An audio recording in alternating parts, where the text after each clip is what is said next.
She hates women. That is the first thing that George told me about Rosalea Murphy.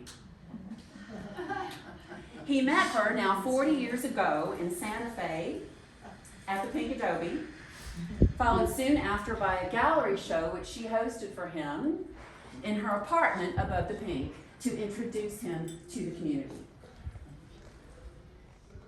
They became close friends, and through her, he met a slew of artists, actors, and musicians, nearly all of them men. However, she also reluctantly introduced him to the artist Georgia O'Keeffe, and by accident, when she left him alone at the bar one afternoon, she introduced him to a young Native American woman named Evergreen Lake. Our first Santa Fe visit together was in 1994, exactly 30 years ago this year. In fact, this summer. We had dated for just over a year, and George shared with me his American haunts on a cross-country drive that summer, the start of an annual tradition. We walked into the Dragon Room early on a weekday afternoon. The room was empty except for a small woman at a painted round wooden table with dragons and planets and roosters. Sitting on the bench on either side of her were two dogs, Gina Lola Brigida and Don Juan. And I knew that because they each had their own blue glass bowls, come on in, blue glass bowls with their names painted on them. The accomplished flamenco guitarist Ruben Romero sat on a bar stool just a few feet away and serenaded the trio. It was quite a surreal, fabulous Santa Fe scene. Seeing George, Rosalie swooned. Immediately she was full of questions about his Casanova-like friend and usual travel companion who, unknown to us, had been mailing her love letters. George, where is Romaine? Does he ask for me? Don Juan moved closer to Gina Lola Brigida so that George could sit closer to Rosalie. I stood and watched and waited. Rosalie, said George, this is Wendy. She ignored his introduction, and she ignored me. And I had the feeling that my presence represented Romaine the Casanova's absence, and so before I said hello, I was already the enemy. Fortunately, a lifetime with an eccentric mother prepared me, and I stood mesmerized by this tiny person with the enormous presence. At age 82, her eyes shone, and her hair, at that time dyed jet black, hung around her shoulders. She dressed like a teenage country music star in black velvet leggings, a hot pink blouse, a 4-inch silver R hanging from one ear, an M hanging from the other, handmade by her good friend, Douglas Magnus, and her incredible custom-made falcon head boots. We walked across the courtyard, George and Rosalie and me, them in front and me trailing, to the Pink for dinner, a restaurant housed in a 300-year-old adobe structure. In the 1940s, and y'all, tomorrow is exactly 80 years since Rosalie founded the Pink. That's incredible. In the 1940s, Rosalie moved to Santa Fe from her hometown, New Orleans, and sold hamburgers from a vending cart on the street. That would be the old Santa Fe Trail. And she used the money she made at lunch to purchase the meat for dinner. Within a few years, she bought the building and opened her own restaurant, the Pink Adobe, where she became famous for her gypsy stew, chicken enchiladas, and apple pie.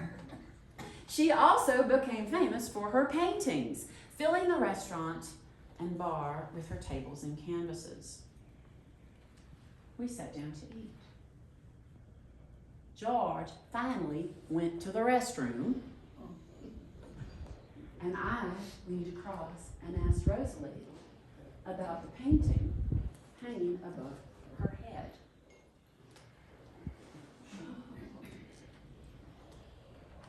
And she spoke to me for the first time ever. And she said, my good friend, Larry Hagman, the actor, told me a story so funny that I just had to paint it. And I said, what was the story? What do you get when you cross a rooster with an owl? You get a cock that stays up all night.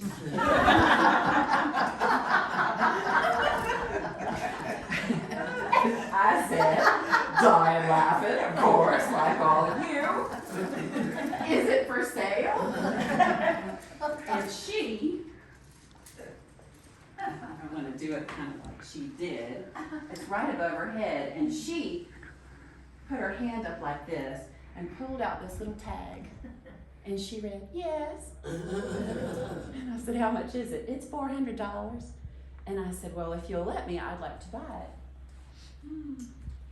And when George came back to the table, we were laughing and talking like old friends. We had become so close all of a sudden. And he was shocked to find us exchanging stories.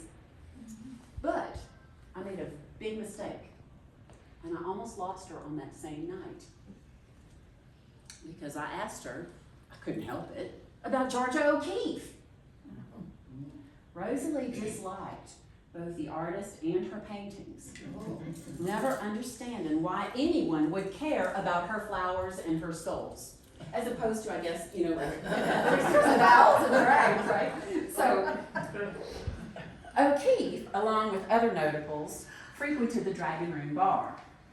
Rosalie, meanwhile, is charming U.S. presidents, right, and male actors, and all these folks, but it's a wonder, I thought, that women would even go in the place. Rosalie claimed to have thrown Georgia O'Keeffe and other women out on numerous occasions for no reason other than she hated them, or more likely because they grabbed a passing man's attention. George told me later that he too almost lost Rosalie.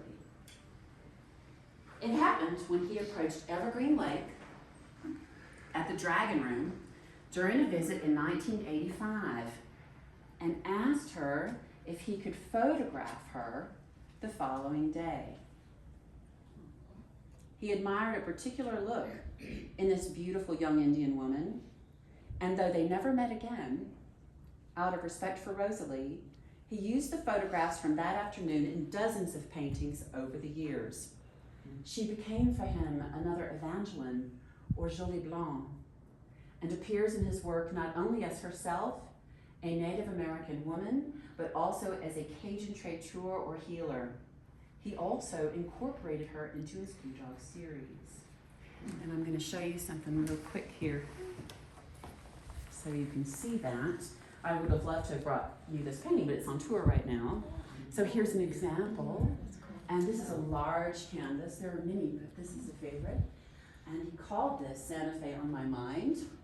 And George wrote about this. Many years ago, near Santa Fe's Pink Adobe, I met and photographed an Indian woman by the name of Evergreen Lake. She had a distant, haunting look that reminded me of the faces of the traditional Cajun healers or traiteurs, who were the subjects of some of my paintings. Since then, this woman has appeared in a number of my paintings, sitting by bayous and under oak trees, floating like a ghost in the dark landscape. In this painting, Santa Fe on My Mind, she sits as a proud symbol of Native American culture with Blue Dog by her side.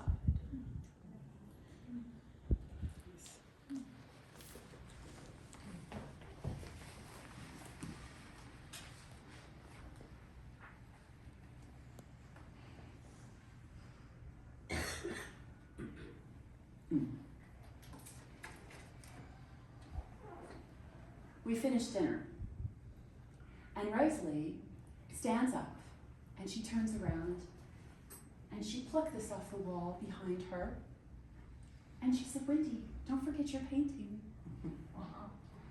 And George has no idea what I'm talking about.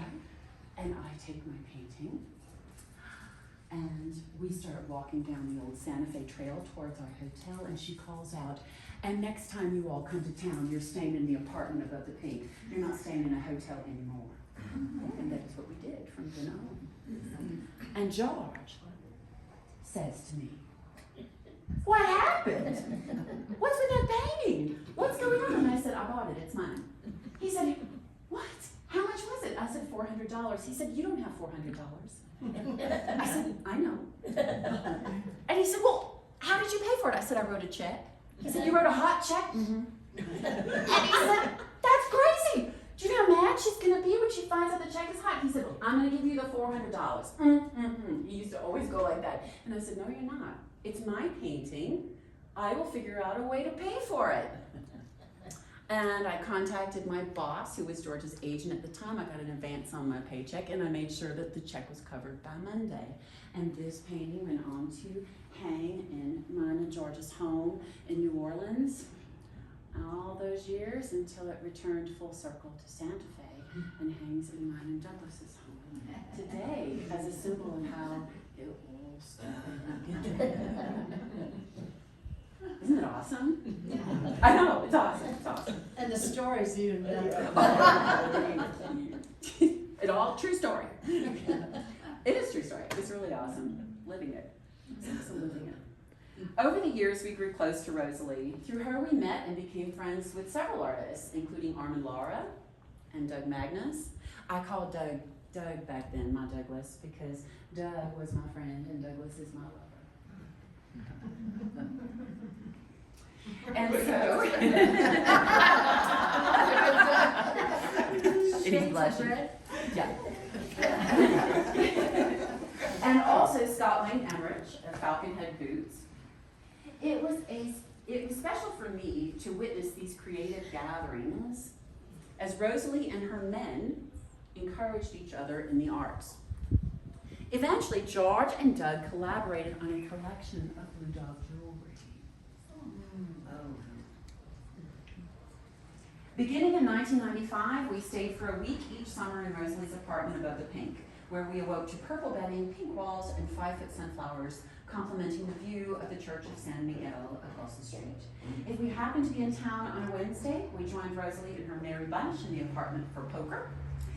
And it was then that I learned that I wasn't the only woman in her life.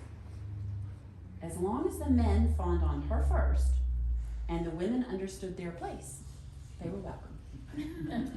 Her family, namely her daughter, Priscilla Hoback, and her granddaughter, Denise Lynch, were exceptions to this understanding. And they enjoyed her sustaining devotion and pride and encouragement in their own amazing arts throughout, regardless of any unstated rules for the rest of us. George and I especially enjoyed Priscilla's works on clay and collected a number of those, as did Douglas, and it's been fun to blend those collections here. Rosalea Murphy died in 2000. She was buried wearing her R and M Douglas Magnus earrings and her Scott Wayne custom boots. George and I struggle to visit the Pink now, often avoiding it because the popular restaurant and bar seems empty without Rosalie and her dogs. We pay tribute to her with the paintings in our collection, as well as a prized painted table and large pots of sunflowers. On those rare occasions that we do stop into the Dragon Room and visit with Rosalie's men, I remember my plays and hang back a bit and watch these talented artists as they visit about old times and current projects, and especially the strong women who loved them and brought them to him. This is a photograph that Douglas made of Rosalie. Strong woman indeed, huh? I have a dream of an exhibition. It will happen. Of an exhibition that is George, Rosalie, Priscilla, Armand, and Douglas. I think it would be tremendous. They all intersected in so many ways, and it would be a real Santa Fe story of friendship. George used to say, one of the reasons he loved coming here, well, for one thing, he made all of his bronzes here at Shidoni Foundry. He made bronzes here going all the way back. They're fabulous. I will have some of those with me at the show at Community College, the bronzes. But he also used to say that in New Orleans, where we lived most of our most of our time, there was so much jealousy amongst artists. And George is the most famous and notable artist to ever come out of Louisiana. And so there was a lot of jealousy. And it hurt him because he never felt jealous of other artists. He felt encouraged. He wanted to encourage other artists. But things like we couldn't go to, well, he couldn't, I would go, but he couldn't go to art openings anymore because when he would go, everybody would crowd around him and he didn't want to draw the attention from whoever the artist was. So oftentimes he would send me and he'd say, make sure to tell Elmore Morgan Jr. or whoever it is how much I admire their work and, you know, just tell them I'm so sorry I couldn't be there, things like that. But in Santa Fe it was different. Because in Santa Fe, George used to say, and it's true, the artists support each other. They show up for openings. They really support each other. They're happy for their successes. Yeah? They appreciate original ideas that someone has thought of. And so every time we came here, George brought whatever canvases he was currently working on to share and show his friends and get their feedback and share his excitement. And then he was just as excited to see what they were working on and share that with them. It was really wonderful. So let's dive into a few of these paintings. Before last year, I'd never seen this painting, nor did I know it existed. I was mentioning in the little reading there that Rosalie hosted an exhibition for George in the apartment above the Pink. We still have, thanks to Douglas, the actual invitation about Rosalea Murphy introduces George Rodrigue to Santa Fe. And he painted a whole series of Southwestern style paintings, Santa Fe specifically inspired paintings for this show. Two of the paintings that are here were in that exhibition. This one and this one. And it was a game changer for George. First of all the paintings in the show except one, that one, sold. So that was huge. But even more than that, it really did introduce him to all of these artists and get him into something that he found really enjoyable, this camaraderie in the arts. And so to thank her, he did this portrait of her. He first photographed her right outside the Dragon Room door. And the way that George would structure his paintings throughout, beginning with his Cajun paintings, is he would use photographs and pull elements out of photographs, and then he would make up his own setting. So he would piece elements of reality into his mind, into the pictures or scenes in his mind. In fact, one of my favorite little stories about this was when we first moved to California. We moved from New Orleans to California 14 years before George died. And a reporter flew up to our house in Carmel Valley from the LA Times to do a story. It was big news that George Rodrigue is moving to California. And I'll never forget because he asked him, George, now that you're living in California, are you going to paint the lone cypress? Are you going to paint the redwoods? And George goes, why would I do that? He said, my landscape is in here, and that is always Louisiana. He was big about painting from here. So he does this painting to thank Rosalie, and he's thinking about her here. She moved here, as you already know, from New Orleans. She has those roots. The French roots, as Denise, I had a conversation with her granddaughter Denise about this just the other day, which was great for me. As she reminded me, were very prominent within the Pink. She had copper pots hanging everywhere, for example, and then there, of course, is her French apple pie.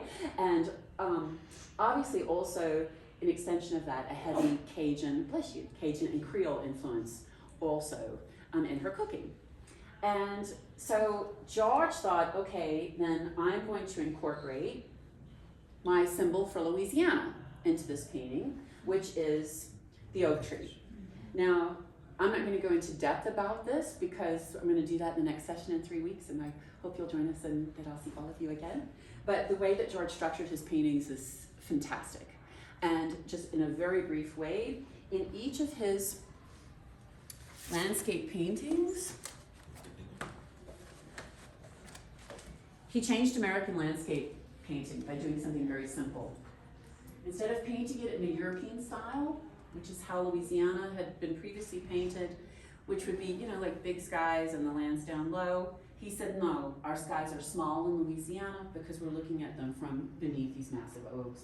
So he shoved his oak tree to the front of his canvas and cut it off at the top. And by doing that, your sky is small. Yeah? And then it would give him a chance to brightly light this sky. And also, you can see, this is about contrast. This is about shape and design. That is what is going on here. And so now you've got this light underneath. And George loves symbolism. So it gives a chance to be symbolic about this light. George was descended from 4 Rodrigue brothers who walked from Canada to South Louisiana in 1755 during a period called Le Grand Rangement, which is when the British came into that area of Nova Scotia and expelled the people. George thought, what do they need more than anything else to make this journey? They need hope. This light is hope. Rosalie came here in 1944. The war is going on. She is newly single. She has no money. She has a young child, and she's going to make hamburgers on the street and paint pictures in a whole new place. How many of us have come to Santa Fe searching? I did. She did. And for that, you need hope. She needed hope. The other thing is this. Why would I have not ever seen this painting or not known about it? Well, according to Denise, who is the one who brought this painting to my attention, it was because Rosalie didn't like it. She did not like the way that George portrayed her. She thought she looked heavy in the painting, and she didn't like this white skirt. She didn't like this. In the photographs that George took of her, she wasn't wearing a white skirt. Yeah, she was wearing leggings. She almost always wore black leggings. But George didn't paint like that. George, again, painted symbolically. So he paints his figures almost always all in white. He wants them to be glowing. The blue dog glows in blue, but it's glowing from the inside out. So if you've got figures outside underneath these massive oak trees, right, the rules of nature say that they're in shadow. And George says, no, he's got to come up with symbolism for this, and it's brilliant. A young man in his 20s came up with this symbolism. My figures are not in shadow because they are not lit by the sunlight. They are lit by an inner light, and they glow from the inside out. Rosalie is glowing with her spirit and her culture and all the cultures that make her up, yeah? From the inside out. Okay? They all are. They all are. So that is why he painted her in this way. I love also that she's wearing the same earrings there that she's wearing in the photograph that Douglas hurt. I think it's pretty awesome. And Douglas made this. Tell them what that is. It's a drunken dragon bolo. You see why we have to do that show? It's going to be so good. We have to do that show. And so Rosalie hid the painting away. It was in a closet all those years. The dogs are running all around them. If you knew her, it was always those dogs. Always. And it was a mess. And from there, when she died, Priscilla, it went right into a closet, as pretty much everything that Priscilla didn't sell just did. That's what she stored it away, because it can be hard to look at things, right? It took me 6 years after George died before I could clean out his closet. Those things are unique to each of us, yeah? Those journeys. And so then Priscilla passed away recently, just a couple years ago. And that is how this painting came to my attention. And it was covered in dog hair. And it had flaked areas of the paint. It was absolutely filthy. And it even had mold, which I couldn't figure out in New Orleans I would expect that, but I was surprised here. So they allowed me to acquire the painting. And I said, if you allow me to do this, I will rescue it and I will show it. Because I think it's brilliant. I think it belongs in the Fine Arts Museum here. It is so Santa Fe, and this wonderful combination of these great artists. And just to plug some other fabulous Santa Fe artists, because artists aren't always who we expect, right? You have an incredible restorer here named Matthew Horowitz. His father was Marty Horowitz of Goli Framemakers. He does incredible work. He restored this painting. It looks like the day George painted it. I know it did. He's restored a number of things for me. It took him 6 months. 6 months to painstakingly restore it. And then, of course, I went to Gold Leaf, and his brother, Marty's now passed away, and his brother David handles things there. And they were very excited about this and made this fantastic frame specifically for Rosalie. And from there, the painting went to a man named Jamie Hart, who does incredible photography here in Santa Fe. He flipped over this. He had showed it to everybody he possibly could. That made me very happy that he was so excited about it, because he photographs, a lot of great work. Evergreen Lake, that is not her real name. She is from San Juan Pueblo. And the way George told it to me is on that day when he photographed her, and again, he went on to paint her for the next 25 years from the photographs of one afternoon.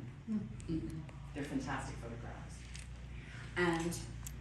But she was worried about using her real name because of her tribe, and she didn't know, how people would feel about that, because here was this artist who was going to make it clear he was going to paint her, and he went on to paint her many, many times.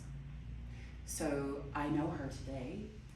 She means a lot to me, and I'm just not going to share her name with you because out of that same respect. But how magnificent, huh? So George renamed her Evergreen Lake. And she is glowing from the inside out with the spirit of her culture, and what a strong woman she is with her presence.